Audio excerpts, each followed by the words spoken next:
Hi there. Thanks for joining this live session. My name is Shabna Makrami. I'll be conducting the live session again today as part of our weekly routine to reach out to you and answer any questions that you have with regards to immigration. So I have about 8 questions that we've received from our potential clients, and so I'll read them out and then answer them for you, and I hope that they are very helpful for you. Please do excuse me, I do have to use my mobile today. Somehow the camera on my computer doesn't work, so it is a different format, but either way, the content will be the same and hopefully useful. So I'll read out the first question from our client. It says, hello, thank you for your helpful videos on immigrating to Canada. My brother is in India and he wants to come to Canada. He applied for a study, but he has been refused twice, saying he does not convince the officer he will return to his country after he finishes his program. He wants to try again. What do you advise? So when it comes to any applications that you've received refusal on, you have to take the refusal letter seriously. So in that refusal, the officer is stating that your brother most likely will not leave Canada and implying that his intent to study is not genuine. And so what that really means is that your brother has not convinced the officer with a study plan that his studies is legit and that he truly wants to focus on getting his diploma or degree in Canada. And so how you can do that is by adding a very thorough study plan. Why this program? What do you intend to do when you finish the program back home? Are there any employment prospects for him back home once he finishes it?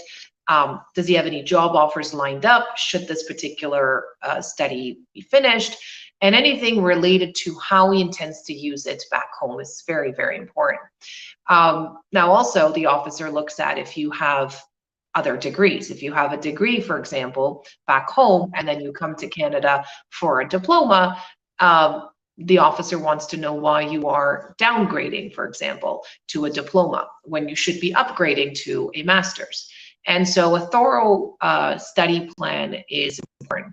Now, if you've received a recent refusal, I might recommend that you take it for judicial review versus constantly reapplying.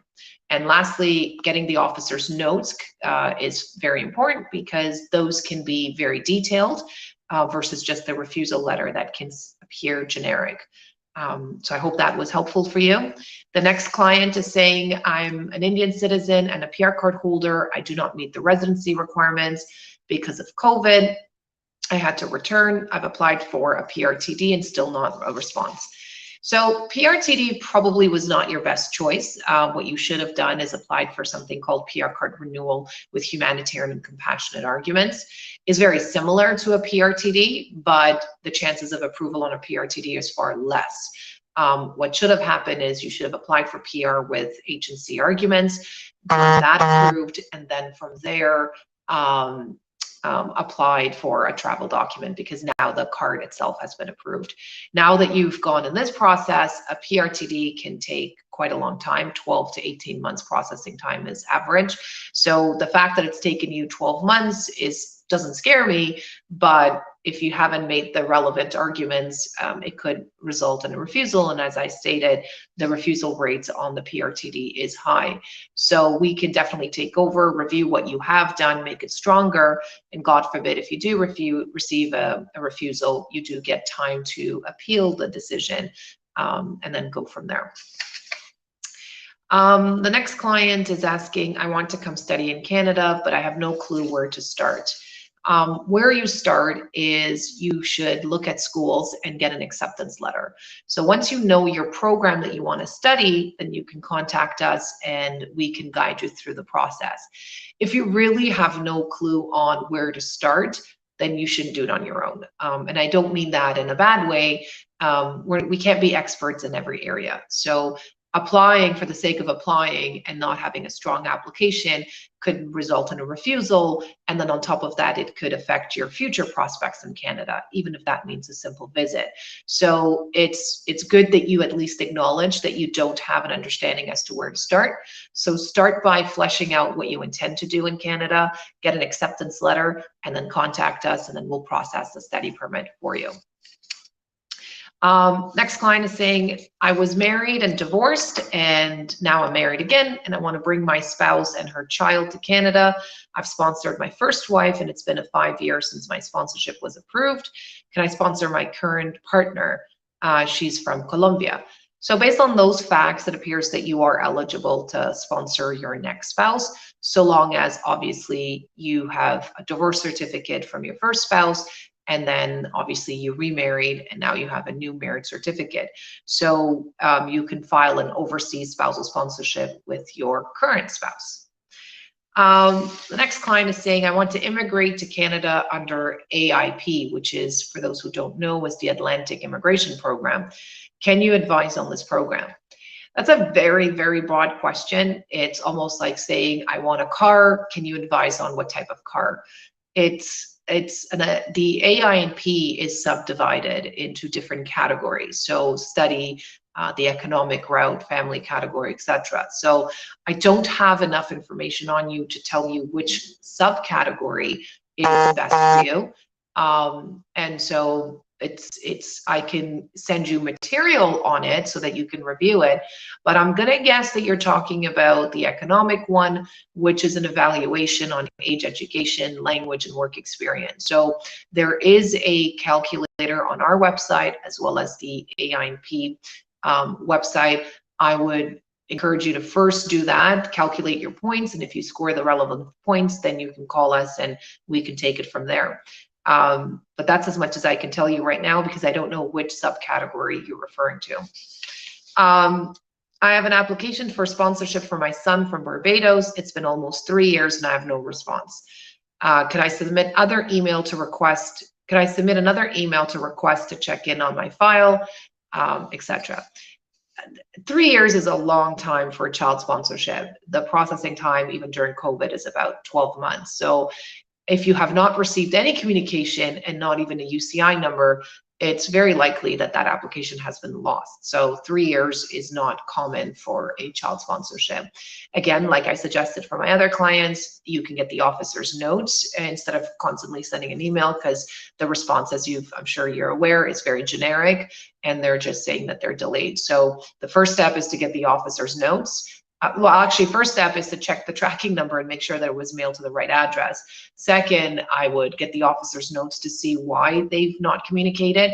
If you've received the UCI number, then at least you know that they have your application and it's not lost. So the officer's notes will tell you more in detail where in that process they're at. And if you've not even received the UCI number, I'm very confident to state that it's most likely never in the hands of the officer and it was never reached there. You may have mailed it to the incorrect address or it's been lost in translation somewhere.